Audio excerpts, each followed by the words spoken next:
নমস্কাৰ এই মুহূৰ্তত মই উপস্থিত আছোঁ লাহৰীয়াত সমষ্টিৰ বৰালিমাৰী আৰু ৰাইজৰ অভিযোগ আজি আপোনালোকে শুনিবলৈ পাব বৰালিমাৰী ৰাইজৰ অভিযোগ যে তেখেতসকলক ৰাস্তাৰ যি প্ৰতিশ্ৰুতি দিছে সেই প্ৰতিশ্ৰুতি পালন কৰা নাই বুলি ৰাইজৰ অভিযোগ এতিয়া তেখেতৰ পৰা জানিবলৈ চেষ্টা কৰিম স্থানীয় ৰাইজৰ পৰা জানিবলৈ চেষ্টা কৰিম আপোনালোকে কৈছে যে বিগত বহু সময় ধৰি ডক্টৰ আসিফ মহম্মদ নাজাৰে আপোনালোকক প্ৰতিশ্ৰুতি দি আহিছে ৰাস্তাৰ কাৰণে কিন্তু সেই ৰাস্তা আপোনালোকে ইতিমধ্যে হোৱা নাই আপোনালোকে যাতায়াতৰ কাৰণে যথেষ্ট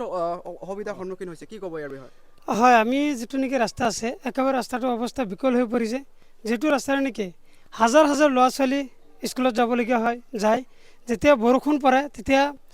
মানে গাঁত এনেকুৱা ডাঙৰ ডাঙৰ গাঁত হৈছে বোকা ছিটিকি কাপোৰ চাপোৰ নষ্ট হৈ যায় আৰু নষ্ট হোৱাৰ ফলত সেই কাপোৰ চাপোৰ চেঞ্জ কৰি মানে যিসকল ল'ৰা ছোৱালী স্কুলত যাবলগীয়া হয় তেখেতৰ স্কুলবিলাক ক্ষতি হয় যাব নোৱাৰে লগতে এইটো ৰাস্তাটো আমি কেইবাবাৰো বিধায়কক মহম্মদ আসিফ নাজাৰ ডাঙৰীয়াক তেখেতক অৱগত কৰাইছোঁ কিন্তু তেখেতক কোনো ধৰণৰ কাম সাৰ দিয়া নাই আচলতে ক'বলৈ গ'লে আমি এইজন বিধায়ক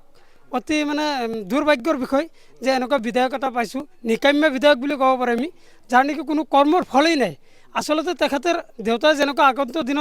দিনত মানে বিধায়ক আছিলে মন্ত্ৰীত্ব আছিলে বহুতো যথেষ্ট কাম কৰিছিল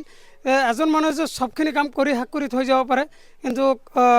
সেইটো সম্ভৱ নহয় আমি ৰাইজে ভাবিছিলোঁ তেখেতৰ সুযোগ্য পুত্ৰ মহম্মদ আসিফ নাজাৰ ডাঙৰীয়াক আমি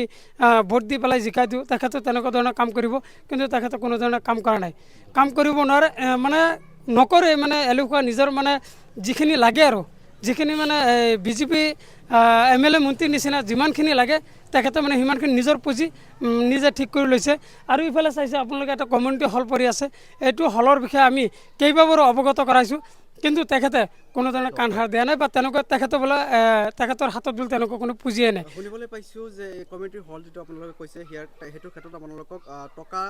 দিয়াৰ ক্ষেত্ৰত প্ৰতিশ্ৰুতিও দিছে বিধায়ক মহোদয়ে তেখেতে এনেকুৱা প্ৰতিশ্ৰুতি দিছে আমাৰ পঞ্চায়ত ইলেকশ্যনৰ সন্মুখত তেখেতে কৈছে নিজৰ ফাণ্ডৰ পৰা নিজৰ পকেটৰ পৰা পইচা দি হ'লেও আমি এই কমিউনিটি